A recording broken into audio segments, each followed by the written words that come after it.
Good morning, dear students. Today we are going to start chapter number 7, that is permutation and combination. This concept it is used when from the given number of elements we have to select few elements and then we have to arrange them. Means we have to arrange the given number of elements in certain order, or we are in to find out how many ways we can select certain number of elements from the given number of elements. We use this concept permutation and combination.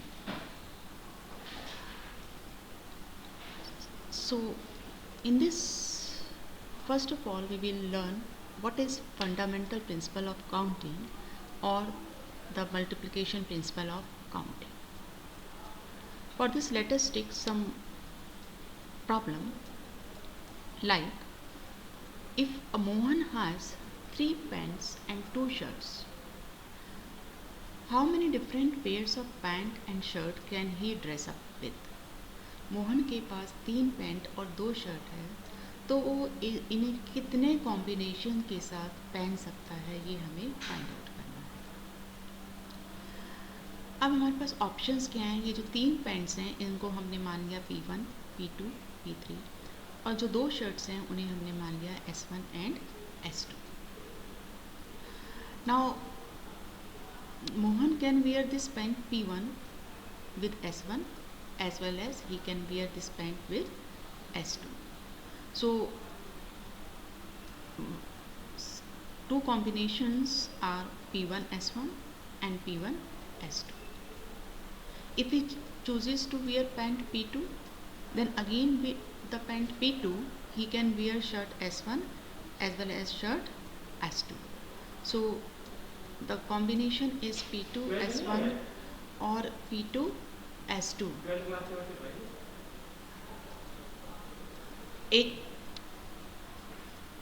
If he chooses pant P3, then again he can wear shirt S1 or S2 with P3. Now, so total he has 6 combinations to wear: P1 S1, P1 S2, P2 S1, P2 S2, similarly P3 S1 and P3 S2. This 6 can be found as the number of ways in which he can wear pant is 3 and the number of ways in which he can wear shirt is 2. So 3 multiplied by 2 is 6. Let us again take another example.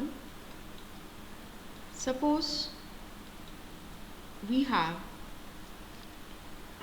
a boy is having 2 bags with him, 3 tiffins and 2 choices of water bottle to take with him to the school. एक बच्चा है जिसके पास घर में 2 bags हैं, 3 tiffins हैं और 2 water bottle हैं। तो इन सब में से वो एक एक आइटम कितने वेज से, कितने तरीके से चूज़ कर सकता है, ये अगर हमें फाइंड आउट करना है तो देखते हैं कितने पॉसिबल वेज होते हैं। तो लड़का जो है बैग B1 भी चूज़ कर सकता है, बैग B2 भी चूज़ कर सकता है। सपोज़ उसने बैग B1 चूज़ किया। अब इस बैग B1 के साथ वो 3 टिफ़िन में से कोई भी एक टिफ़िन चूज़ कर सकता है। सपोज़ उसने T1 टिफ़िन चूज़ किया। अब इस T1 टिफ़िन चूज़ करने के साथ वो इन दोनों वाटर बॉटल में से कोई भी एक वाटर बॉटल चूज़ कर सकता है। मतलब उसके पास 2 ऑप्शंस हैं।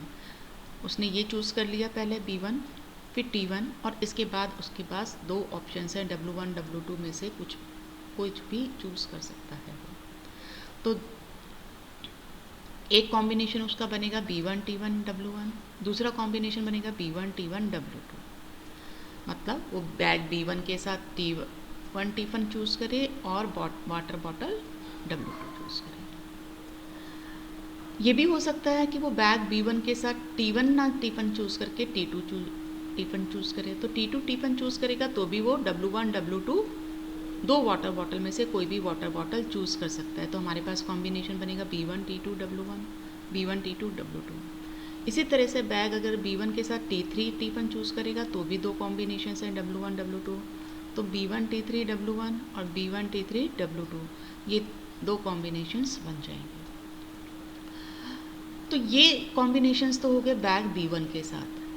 इसी तरह से ये 6 कॉम्बिनेशंस हमारे बैग B2 के साथ बनेंगे कि अगर उसने बैग B1 चूज़ ना किया होता, बैग B2 चूज़ किया होता, तो बैग B2 के साथ भी इसी तरह से पॉसिबिलिटीज़ हैं कि वो बैग B2 के साथ T1 भी चूज़ कर सकता था, T2 भी और T3 भी।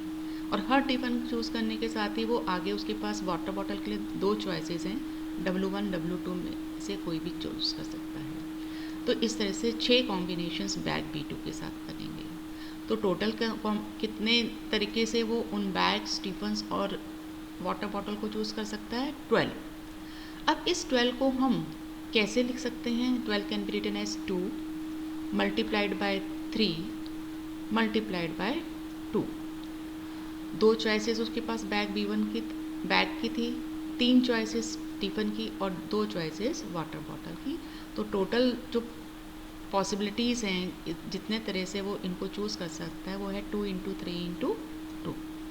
तो ये जो प्रिंसिपल है जिसके अकॉर्डिंगली हम ये नंबर ऑफ कॉम्बिनेशंस निकाल रहे हैं, this is called fundamental principle of counting या multiplication principle, which says that if an event can occur in m different ways, following which another event can occur in n different ways, following which a third event can occur in p different ways। अगर एक event m veg से हो पा रहा है, उसके बाद उसी के साथ दूसरा इवेंट n तरीके से हो सकता है और तीसरा इवेंट p तरीके से, तो all the 3 events can occur together in m cross n cross p ways. और अगर 3 से ज़्यादा इवेंट्स हैं तो मल्टीप्लिकेशन में आगे उनकी पॉसिबिलिटी आ जाएगी। So our first exercise is based on this principle. The first question of the exercise is how many 3-digit numbers can be formed from the digits 1, 2, 3, 4, 5 assuming that repetition of digits is allowed, and in second case repetition is not allowed। In 5 digit से हम 3 digit वाले कितने number बना सकते हैं जब पहला case repetition allowed होगा। तो जब 3 डिजिट वाले नंबर बनाएंगे आप, तो एक 1s प्लेस होगी हमारे पास, एक 10s प्लेस और एक 100 प्लेस। तो रिपीटिशन अलाउड है तो 1 यूनिट प्लेस को हम 5 में से किसी भी डिजिट से फिलअप कर सकते हैं, तो it means unit place can be filled in 5 ways. और क्योंकि रिपीटिशन अलाउड है तो 10s प्लेस को भी हम 5 ही तरीके से भर सकते हैं और 100 प्लेस को भी 5 वेज से ही फिलअप कर सकते हैं। सो मल्टीप्लिकेशन principle के accordingly all the 3 places they can be filled in 5 × 5 × 5 means 125 ways। इसका मतलब 125 आप 3 डिजिट वाले नंबर बना सकते हैं। Now in second case, if repetition is not allowed, then what will happen? This 1s place can be filled in 5 ways। लेकिन repetition allowed नहीं है तो जो डिजिट यहाँ फिलअप कर दिया आपने वो यहाँ नेक्स्ट प्लेस पे नहीं आएगी, 10s प्लेस पे। तो 10s प्लेस के लिए हमारे पास कितने चॉइसेस रह जाएंगे? 4 चॉइसेस रह जाएंगे। और 100 प्लेस पे क्योंकि 2 डिजिट्स आप ऑलरेडी फिलअप कर चुके हैं, तो टोटल 5 डिजिट में से 2 माइनस कर दें, 3 डिजिट बची, तो इसलिए 100 place can be filled in 3 ways. So the total number of ways of filling the 3 places will be 5 multiplied by 4 multiplied by 3, that is 60। तो इस केस में जब रिपीटिशन अलाउड नहीं होगा तो आप 63 डिजिट के नंबर बना सकते हैं। Next question, how many 3 digit even numbers can be form from the digits 1, 2, 3, 4, 5, 6 if the digits can be repeated. In 6 digits में से हम 3 डिजिट वाले कितने इवन नंबर बना सकते हैं? तो अब इवन नंबर क्या होते हैं? जिनकी यूनिट प्लेस पर इवन डिजिट हो। तो इवन डिजिट इसमें से हमारे पास कितनी है? 3, 2, 4, 6। तो इसका मतलब यूनिट प्लेस को तो आप 3 तरीक़ों से 3 वे से फिलअप कर सकते हैं, या तो 2 से, या 4 से, या 6 से। अब रिपीटिशन तो अलाउड है, इसका मतलब आप 10th प्लेस पर इन 6 में से कोई भी डिजिट फिलअप कर सकते हैं और 100 प्लेस पे भी 6 में से कोई भी डिजिट फिलअप कर सकते हैं. So the number of ways of filling of making 3-digit even numbers will be 3 into 6 into 6. ये यूनिट प्लेस पे इतने तरह से फिलअप हो सकता है, 10th प्लेस हमारी 6 तरह से फिलअप हो सकती है और 100 प्लेस 6 तरह से. तो all the 3 places together can be fill up in 108 ways. Next is, how many 5-digit telephone numbers can be constructed using the digits 0 to 9 if each number starts with 67 and no digit appears more than once? अब ये कह रहा है कि हमें 5 digit वाले telephone number बनाने हैं और हमारे पास डिजिट्स अवेलेबल 0 to 9 है, मतलब 10 डिजिट्स हैं ये, लेकिन हर नंबर 67 से शुरू होना चाहिए और कोई भी डिजिट रिपीट नहीं होगी. तो अब हर नंबर जब 67 से स्टार्ट हो रहा है, इसका मतलब 2 प्लेसेस तो फिक्स हो गई आपकी को केवल ये 3 प्लेसेस आगे की फिलअप करनी है. So this place, next place can be filled इन 10 में से 2 डिजिट्स हट गई हैं हमारे 6 और 7, बची 8. तो इसका मतलब next place can be filled in 8 ways.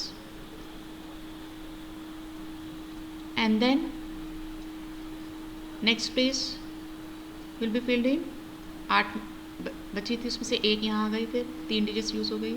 अब क्या 7 डिजिट्स बच गई, तो इसका मतलब next place can be filled in 7 ways and then next place will be filled in 6 ways. तो these 3 places can be filled in 8, 7 and 6 ways. So all the 3 places together can be filled in how many ways? 8 multiplied by 7 multiplied by 6, that is 336 ways. Next is, given 5 flags of different colors, how many different signals can be generated if each signal requires the use of 2 flags, one below the other? हमें 5 झंडे दिए हैं अलग अलग colour के और हमें signal बनाने हैं 2-2 कलर का यूज़ करते हुए, एक के नीचे दूसरा कलर यूज़ करना. तो बताना है कितने तरह से इनको हम शो कर सकते हैं. तो क्योंकि हमारे पास 5 झंडे हैं तो इनमें से एक प्लेस कितने तरीके से भरी जा सकते हैं, उन 5 में से कोई भी झंडा आ सकता है यहाँ. तो 5 वेज तो इसके लिए हो गए. अब जो ये कलर यहाँ आ गया वो ऊपर नहीं लगेगा, तो ये इसलिए यहाँ पर कितने तरीके से आप फिलअप कर सकते हैं, 4 वेज से. तो दोनों प्लेसेस के लिए together in how many ways you can form 5 multiplied by 4, that is 20. So इसका मतलब 20 आप डिफरेंट सिग्नल्स बना सकते हैं. That's all for today. Thank you.